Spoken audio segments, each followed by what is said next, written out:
Hello, hi everyone. Welcome back to Woo Can Cook. My name is Wesley, and this is a show where we are slowly cooking our way through all of the food from my childhood. Today we're diving into a series that I have been planning for some time now. A few weeks back we did a series of videos dedicated to everything that I ate in 8 days traveling through Taipei, Taiwan, and wow, we ate a lot of things, much of which I genuinely had never even seen before, or to be honest, a lot of it was stuff that I didn't even know was possible. So, as promised, we are now diving into a series of videos dedicated to my very best attempt at making all of these street food wraps, baos, and small bites that we came across while traveling through Taiwan. And of course, first up on this list is probably one of my very favorites that I ate in the entire time that I was in Taiwan, which is this deep-fried green onion pancake that we came across in the train station at Beitou. For those not familiar, the green onion or scallion pancake known as cong is a classic Taiwanese dish consisting of a flour and water-based dough that has been wrapped and coiled into a ball with green onions, then rolled out again to yield its flaky texture. Though fundamentally a very simple concept, the cong poses an inherent challenge because it does not contain any leavening agents whatsoever. Commonly in European cuisine, you may come across the presence of things like butter, egg, or baking soda to assist in creating rise and flake to your pancake's texture.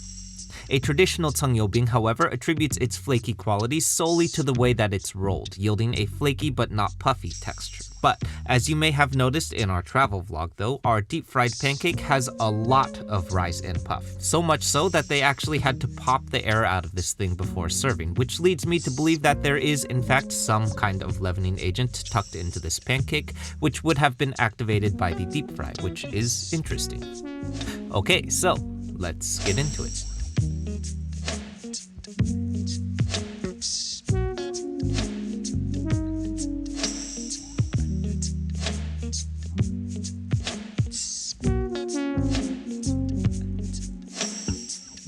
Okay, so diving right in. Now I'll start off by mentioning that I ate a lot of green onion pancakes in Taiwan, like basically one every day. And the number one thing that I noticed is that everyone is using way more green onions than I honestly would have ever considered doing in my own sannyobing. So first up, I'm starting off by slicing up a dozen green onions here that have been separated by their whites and greens.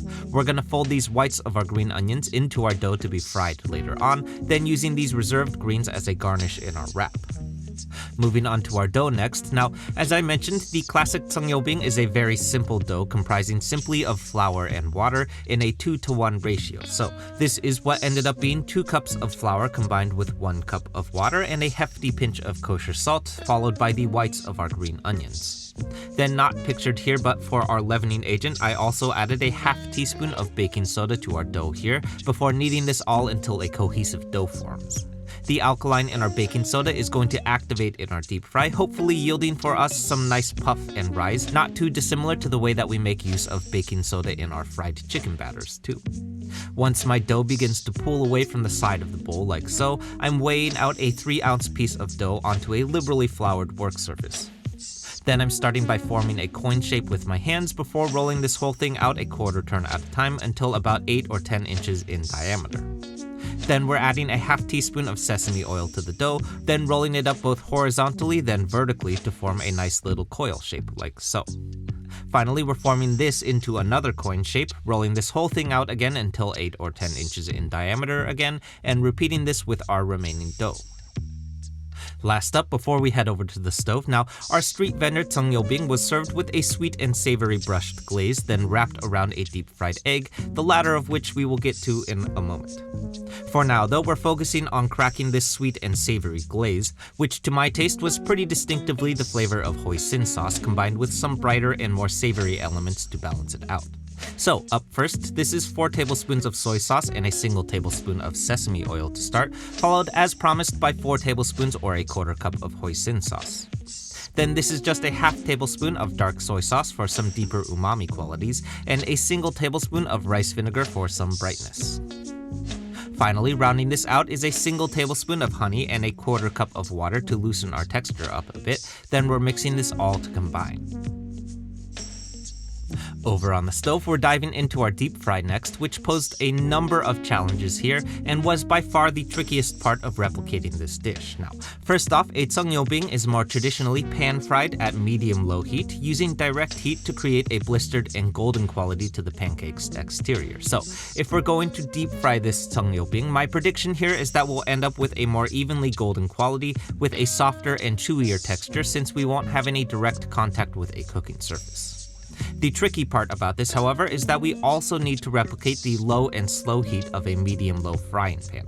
This here is my first attempt with a fryer at 350 degrees F, which, as you can see, immediately yielded a deeply golden brown pancake in under a minute, which didn't leave us much time to assemble the rest of our deep-fried egg, yielding a clearly burnt pancake by the time this whole process was done. So, this time on a much lower 300 degree F fryer, we're trying again, but this time pulling the pancake out of the fryer entirely while it's still pretty lightly golden. Then here's my deep fried egg going in, followed by my pancake going on top. Then I'm using a strainer to flip this whole thing over, yielding what I can only describe as what I imagine a fried poached egg would look like. It's both soft and runny like a poached egg, while also simultaneously somehow also crispy and lacy, which is pretty insane. This method, however, yielded yet another problem in that I simply wasn't able to work fast enough off heat, so by the time I got to brushing our pancake down with our sauce, the whole thing had already cooled down and it wasn't really super susceptible to sauce cohesion at this point. So, for my third and final attempt here, I decided to break this whole thing down entirely and just do everything one step at a time. This allowing us a little bit more time in between each step so that we may take our time here. Here we are again at 300 degrees F, then I'm deep frying my pancake for about 2 minutes until golden brown, then removing and immediately brushing this down with our sauce. Then separately back over on the fryer, we're deep frying our egg once again, then removing with a strainer and depositing to the center of my pancake. Then finally, instead of adding our green onions on top of the egg in the deep fry, which honestly seemed kind of excessive when I saw the guy do it too, we're just gonna add these right into the pancake off heat and roll the whole thing up. Finally, I'm splitting this in half for our cross section and we're ready to eat. Okay, so a couple of points to raise right off the bat. I will fully acknowledge that I was not able to achieve the same kind of rise and lift that our street vendor pancake had, which even when I was eating it, I was thinking this pancake has a borderline impossible amount of fluff going on.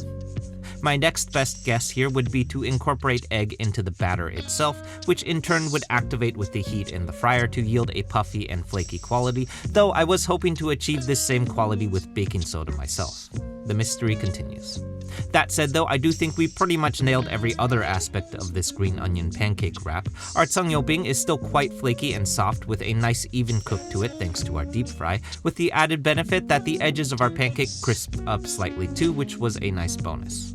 Then honestly, I kind of surprised myself with how close this hoisin glaze came out, but really though, the sweet, savory, and umami-driven qualities of this glaze sort of ties the whole thing together because without it, the dish falls kind of flat in my opinion. Finally, now I was honestly back and forth about whether or not to deep fry this egg because it really did seem like the only reason the street vendor was deep frying it was because they didn't have access to a frying pan, but after attempting this myself though, it is genuinely one of the most unique eggs that I think I have ever made. Our deep fried egg has a soft and runny quality to it that is very similar to a classic poached egg, but with the added bonus that the edge is also laced up into a crispy quality too, not unlike a high heat wok fried egg does. So, it did take a few attempts to dial in, but I would definitely recommend attempting this though for those who aren't afraid of deep frying. Okay, so that's it everyone. I hope you enjoyed this and I hope you give this one a shot. For those who missed it, this video is part of a larger series dedicated to reproducing foods that I came across during our time traveling through Taiwan, so definitely check out that 2-part series next if you haven't yet too. For the Bay Area locals, come find the Wu Can Cook fried rice pop-up at the West Oakland Farmers Market every Sunday, literally in front of the food hall where we'll be opening our very first brick and mortar later this year. As always, like, comment, subscribe, share, be nice interneters, and I'll see you soon.